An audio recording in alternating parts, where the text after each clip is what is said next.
কুড়িগ্রামের বিভিন্ন পেট্রোল পাম্পে চলছে তীব্র তেল সংকট। গত দুদিন ধরে মিলছে না জ্বালানি তেল, ফলে ভোগান্তিতে পড়েছেন গ্রাহকরা।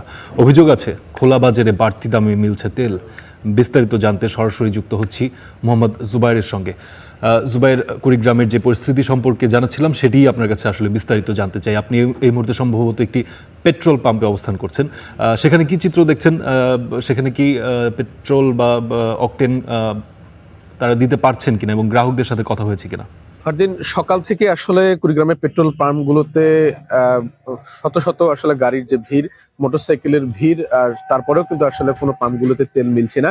জানিয়ে রেখে যে ঈদের দিন বিকেল থেকে কিন্তু আসলে তেলের এই তীব্র সংকট নতুন করে কুড়িগ্রামের পেট্রোল পাম্পগুলোতে দেখা দিয়েছে, যার ফলে আসলে বিনোদন প্রেমী বা ঈদের জন্য ঘোরাঘুরির জন্য যারা বের হয়েছেন তারা কিন্তু অনেকটা বিপাকে পড়েছেন। বিশেষ করে মোটরসাইকেল আরোহীরা, এছাড়াও জ্বালানি তেল ব্যবহার করে যে সকল গাড়ি চলে তারাও আসলে ঈদের জন্য ঈদের আজকে তৃতীয় দিন তারা কিন্তু তাদের গাড়ি চলাচল করতে পারছেন না। সব মিলিয়ে আসলে এক প্রকার বড় ধরনের ভোগান্তিতে পড়েছেন কুড়িগ্রামের মোটরসাইকেল আরোহী সহ জ্বালানি তেল ব্যবহার করে যে সকল গাড়ি চলে সেই সকল গাড়ির চালকরা। আমি সকাল থেকে যে পাম্পটিতে দাঁড়িয়ে আছি, এখানে প্রায় এখন পর্যন্ত আমি যদি বলি যে 2 থেকে 2.5 শতাধিক গাড়িকে এসে ফিরে দিতে দেখেছি, যারা কিন্তু এখানকার তেল কিন্তু পাননি। বিশেষ করে অকটেন এবং পেট্রোল এটা একেবারেই পাওয়া যাচ্ছে না, তবে কিছুমাত্র ডিজেল পাওয়া গেলেও আসলে ডিজেল ব্যবহৃত গাড়িগুলোর সংখ্যা কম হওয়াতে সেটি খুব একটা লাভজনক হচ্ছে না আর কি। এছাড়াও আসলে কুড়িগ্রামের অন্যান্য পেট্রোল পাম্প যেগুলো রয়েছে, একটি পেট্রোল পাম্পেও কিন্তু এই মুহূর্তে আসলে তেল মিলছে না। তবে মজার বিষয় হলো খোলা দোকানগুলোতে এই মুহূর্তে তেল পাওয়া যাচ্ছে, যদিও পেট্রোল পাম্পগুলোতে তেল পাওয়া যাচ্ছে না। সেখানে আবার তেল বিক্রি হচ্ছে 2 থেকে 300 টাকায় লিটার প্রতি। এটি কিন্তু অনেকটা দুঃখজনক। আমরা এখানকার নির্বাহী ম্যাজিস্ট্রেটের সাথে কথা বলেছি, তিনি আমাদেরকে যেমনটি জানিয়েছেন তাদের নিয়মিত অভিযান অব্যাহত রয়েছে। তারা এই ধরনের অভিযোগ পেলে আসলে দ্রুততার সহিত ব্যবস্থা নেবেন।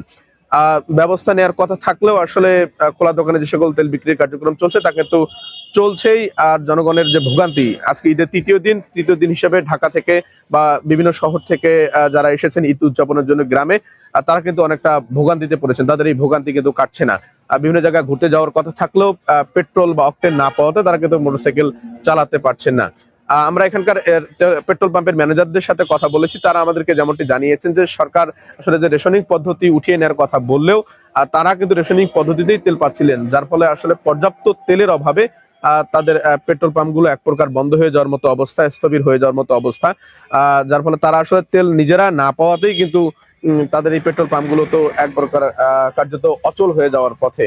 তবে সাধারণ মানুষরা তারা কিন্তু এক প্রকার প্রশ্ন করেই বসছেন যে পেট্রোল পাম্পগুলোতে তেল যদি না পাওয়া যায় তাহলে এই খোলা দোকানগুলোতে আসলে তেল মিলছে কিভাবে, বা তারা কার মাধ্যমে আসলে তেল পাচ্ছেন, যে তেলগুলো আসলে অধিক চড়া মূল্যে তারা বিক্রি করছেন, বিশেষ করে 200 থেকে 250 টাকা, যেখানে পেট্রোল আসলে গত কয়েকদিন আগে এখানকার মানুষজন 117 টাকায় কিনেছে, অকটেন কিনেছিল 120 টাকায়। সেই পেট্রোল অকটেন এখন আসলে 200 থেকে 300 টাকা খোলা দোকানগুলোতে পাওয়া যাচ্ছে। এই প্রশ্ন কিন্তু রয়েই যায়।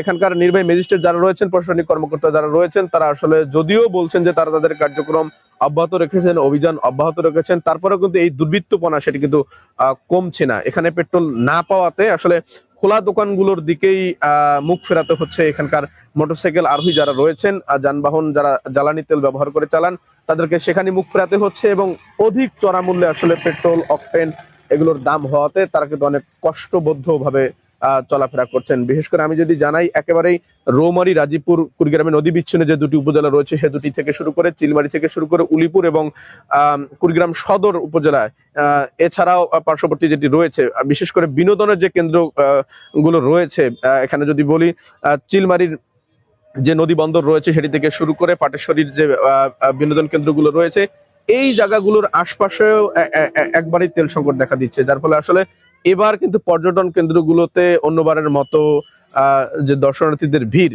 সেটিও কিন্তু খুঁজে পাওয়া যাচ্ছে না।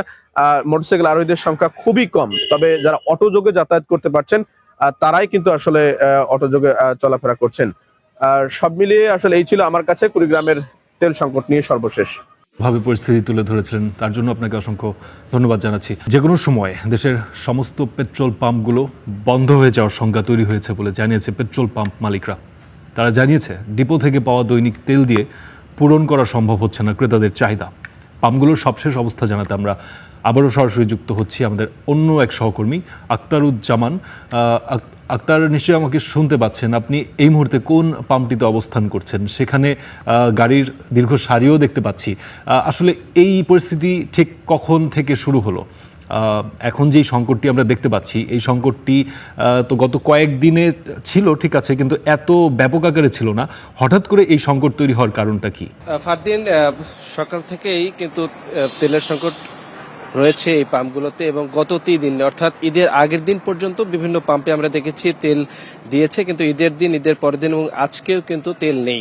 বিশেষ করে অকটেন এবং অকটেন জাতীয় যে যানবাহনগুলো রয়েছে তারা কিন্তু তেল পাচ্ছেন না, এবং এই পাম্পগুলোর সামনে কিন্তু একটি প্লে কার্ড লাগিয়ে দেওয়া হয়েছে। এবং অকটেন এবং বেশ কিছুক্ষণ আগে আমি এখানকার যিনি কর্তৃপক্ষ রয়েছে তার সঙ্গে কথা বলেছি যে অকটেন আছে কিনা। তিনি বলেছেন যে অকটেন দুপুরের পরে পাওয়া যাবে। ঠিক একই ধরনের কথা কিন্তু গত 2 দিন ধরে আমরা শুনে আসছিলাম যে অকটেনের যে স্বল্পতা সেটি রয়েছে, তবে ডিজেল চালিত যে গাড়িগুলো রয়েছে সেই গাড়িগুলোর আমরা লম্বা লাইন দেখছি, এবং ডিজেল তাদের কাছে পর্যাপ্ত আছে এমনটি আমাদের জানিয়েছেন যে তারা ডিজেল চালিত যে যানবাহনগুলো এখানে এসেছে তাদেরকে কিন্তু তারা তেল দিচ্ছেন, এবং পেট্রোল দুপুরের পর থেকে পাওয়া যাবে এমন আশ্বস্ত তারা করছেন। এবং আমরা দেখছি যে এখানে যিনি দায়িত্বরত রয়েছেন তিনি বলছেন যে অকটেন এখানে নেই, এবং গত 3 দিন ধরেই অকটেন নেই, এবং ঢাকার অধিকাংশ পাম্পগুলোতে কিন্তু একই ধরনের চিত্র যে অক্টেনের কিন্তু স্বল্পতা রয়েছে। বিশেষ করে যে বাইকাররা কিংবা রাইড শেয়ার করেন কিংবা যারা বাইক চালান ঈদের ছুটিতে ঢাকা ছেড়ে যাননি, তাদের কিন্তু এই লম্বা 3-4 দিন নানা পাম্পে ঘুরে ঘুরে তেল না পাওয়ার কারণে তাদের যে ভোগান্তি সেটি কিন্তু চরমে উঠেছে। এবং এই মুহূর্তে দেখছেন যে বাইকাররা আসছেন এবং তারা তেল না পেয়ে পেয়ে কিন্তু তারা ঘুরে যাচ্ছেন, এবং তারা একাধিক পাম্পে একের পর এক ঘুরছেন, কিন্তু কোনো পাম্পেই কিন্তু তারা তেল পাচ্ছেন না। এবং ঠিক কী কারণে তেল পাচ্ছেন না এটিও নিশ্চিতভাবে বলছে না। অনেক পাম্পের যারা কর্তৃপক্ষ রয়েছেন তারা বলছেন যে ডিপো থেকে যে তেল আসার কথা, যে পরিমাণ তেল আসার কথা সেটি আপাতত দৃষ্টিতে বন্ধ রয়েছে, এবং কিছু জায়গায় আমরা দেখেছি যে তেলের যে বাড়তি দাম রাখা হচ্ছে, অর্থাৎ মিটারে তেল না দেওয়া হলেও সেটি বাইপাস করে বিকল্প ব্যবস্থাপনায় কিছু জায়গায় তেল দেওয়া হচ্ছে এমন অভিযোগ কিন্তু যারা বাইকাররা রয়েছেন তারা করেছেন, এবং সেক্ষেত্রে কিন্তু বাড়তি দাম রাখা হচ্ছে এমনটা আমরা অভিযোগ পেয়েছি। এবং ঢাকা শহরের অধিকাংশ যে পাম্পগুলো রয়েছে সেই পাম্পগুলোতে কিন্তু ডিজেল থাকলেও অকটেন এবং পেট্রোলের যে ঘাটতি সেটি যথেষ্ট পরিমাণ রয়েছে, এবং বিশেষ করে বাইকাররা যারা পেট্রোল চালিত এই মোটরসাইকেল চালান তারা অধিকাংশ পাম্পগুলোতে আসছেন। দু একটা জায়গায় পাওয়া যাবে তারা আশ্বস্ত করলেও কিন্তু ঘন্টার পর ঘন্টা তারা অপেক্ষা করেও এই তেলগুলো পাচ্ছেন, এবং অধিকাংশ বাইকাররা কিন্তু এখান থেকে ফেরত যাচ্ছেন। ফারদিন, এমন চিত্রই কিন্তু রাজধানীর অধিকাংশ তেল পাম্পগুলোতে তারা তেল না পেয়ে কিন্তু তারা পাম্পে ঘুরছেন। ফারদিন। জি আক্তার, বুঝতে পেরেছি। আপনি আরও খোঁজ খবর নিতে থাকুন, পরবর্তীতে আবারও আপডেট আপনার কাছে জানতে চাইব। আপনাকে অসংখ্য ধন্যবাদ।